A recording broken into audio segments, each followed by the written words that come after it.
Let's just laugh at the peak oil proponents. You cannot be as wrong as these guys for so many years.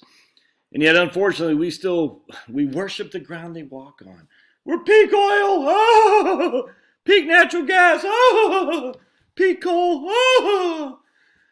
These guys are fools, man. It's just it's like a broken clock is right twice a day. At some point, we will run out of fossil fuels. Will we, though? Will we? Will it be in your lifetime? Certainly not going to be in your lifetime. Will we run out? So let's look at this new research here that makes me just, it melts my heart, except for Sniffy Joe being in the office saying, "We're going to ban fossil fuels, I promise you." And then, of course, we was called on the carpet. He said, "I never said that." We said, "Steely, we got you on record saying that. It's going to be bad." So this is from phys.org. Phys.org. Researchers trace geological origins of Gulf of Mexico super basin success. The Gulf of Mexico holds untapped offshore oil deposits that could help power the U.S. for decades. The energy super basins longevity, whose giant offshore fields have reliably supplied consumers with oil and gas since the 1960s, is a result of a remarkable geological past, a story that began over 200 million years ago. Among the fragments of Pangaea, when a narrow, shallow seaway grew into an ocean basin, while around it mountains rose and eroded. The processes that shaped the basin also deposited and preserved vast reserves of oil and gas, of which only a fraction has been extracted. Much of the remaining oil lies buried beneath ancient salt layers just recently illuminated by modern seismic imaging. So did you hear that? So let's just read this again for a second. The Gulf of Mexico, let's see, the energy, okay. The giant offshore fields have reliably supplied consumers with oil and gas since the 1960s. All right, so the 1960s to 2021, we've been living off the Gulf of Mexico. Yay! But only a fraction has been extracted.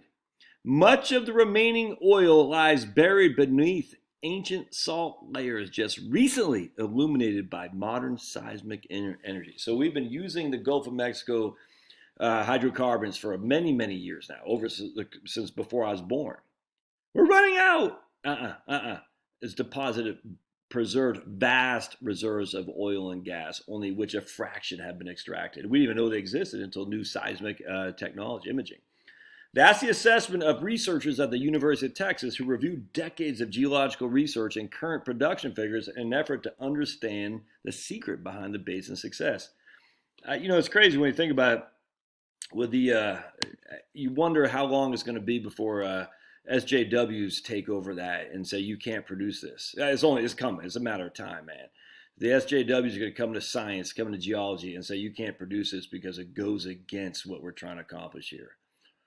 It's frightening, frankly. It's frightening when science in of itself has to be dictated to follow a certain ideology. Now, I will say it's always been like that, so it concerns me, but it's always been like that. Scientists have always been on the outside looking in, relatively orthodox.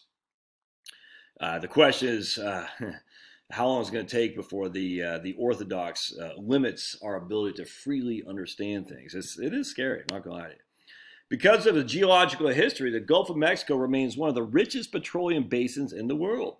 Despite 60 years of continuous exploration and development, the basin's ability to continue delivering new hydrocarbon reserves means it will remain a significant energy and economic resource for Texas and the good old US of A for years to come, unless Sniffy gets his way. So John Snedden, a senior researcher at the UT, University of Texas Institute of Geophysics, said, when we looked at the geological elements that power a superbasin, its reservoirs, source, rock, seals, and traps, it turns out in the Gulf of Mexico, many of these are pretty unique. The research was featured in a December 2020 special volume of the American Association of Petroleum Geologists Bulletin. Say that 5 times fast. Which focus on the world's superbasins, a small number of prolific basins that supply the bulk of the world's oil and gas. So we have a couple superbasins that provide. It's like the 80-20 rule. What's that called again? The Pareto principle. You get 80% of your profits by 20% of your customers, something like that. According to the paper, the geological elements that made the Gulf of Mexico such a formidable petroleum resource include a steady supply of fine and coarse grained sediments and salt, thick layers of it buried in the earth, marking a long time ago when much of the ancient sea in the basin evaporated. Geologically, salt is important because it can radically alter how petroleum basins evolve. Salt, we fought a war over salt, man. Compared to other sedimentary rocks, it migrates easily through the earth, creating space for oil and gas to collect. It helps moderate heat and keeps hydrocarbon sources viable longer and deeper. And a tightly packed mineral that seals oil and gas in larger columns, setting up giant fields. The Gulf of Mexico has a thick salt canopy that blankets large portions of the basin and prevented us for many years of actually seeing what lies beneath. Hallelujah! Hallelujah! Technology, baby. Thanks, Obama. What has kept things progressing is the industry's improved ability to see below the salt. According to the paper, the bulk of the northern offshore basin's potential remains in giant deepwater oil fields beneath the salt blanket. Although reaching them is expensive and enormously challenging, Sneddon, the guy from the University of Texas Institute for Geology, believes they represent the best future for fossil fuel energy.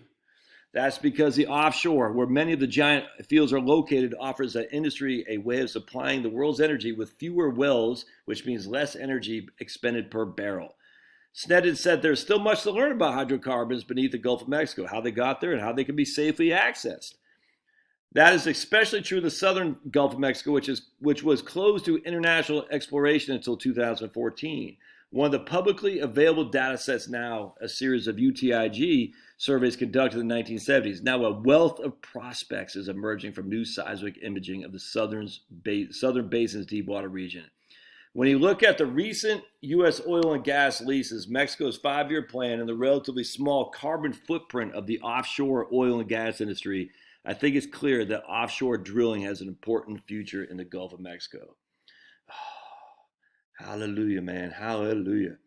USGS identifies largest continuous oil and gas resource. I read this before. I'm going to read it again. I love it. The U.S. Geological Survey, right here, this is 2018, identifies the largest continuous oil and gas resource potential ever. Today, the U.S. Department of Interior announced a Wolfcamp Shale in the overlying Bone Spring Formation in the Delaware Basin portion of Texas and New Mexico's Permian Basin province contain an estimated mean of 4.63 billion barrels of oil, 281 trillion cubic feet of natural gas, and 20 billion barrels of natural gas liquids, according to the assessment by the U.S. Geological Survey. The estimate is for continuous unconventional oil and consists of undiscovered technically recoverable resources. Christmas came a few weeks early, says the old U.S. Secretary of Interior Ryan Zinke. American strength flows from American energy. 100% right, brother. And as it turns out, we have a lot of American energy. Before this assessment came down, I was bullish on oil and gas production. Now I know for a fact that American energy dominance is within our grasp as a nation, except for Sniffy Joe. In the 1980s, during my time in the petroleum industry, the Permian and similar mature basins were not considered viable for producing large new recoverable resources. Today, thanks to advances in technology, the Permian Basin continues to impress in terms of resource potential. The results of this most recent assessment of that of the Wolfcamp Formation in the Midland Basin of 2016, and this one right here, are our largest continuous oil and gas assessments ever released. Knowing where these resources are located and how much exists is crucial to ensuring both our energy independence and our energy dominance. Although the USGS has previously assessed conventional oil and gas resources in the Permian Basin, this is the first assessment of the continuous resources, the Wolfcamp Shale. Oil and gas companies are currently producing oil here using both traditional vertical well technology and horizontal drilling and hydraulic fracturing. The results we've released today demonstrate the impact that improved technologies such as fracking, hydraulic fracturing, and directional drilling have had on increasing the estimates of undiscovered, technically recoverable continuous resources. Undiscovered resources are those that are estimated to exist based on geological knowledge and already established production Well, technically recoverable resources are those that can be produced using currently available technology and industry practices. Whether or not it's profitable is different, but man, geez Louise and blue cheese. Hallelujah. I love it.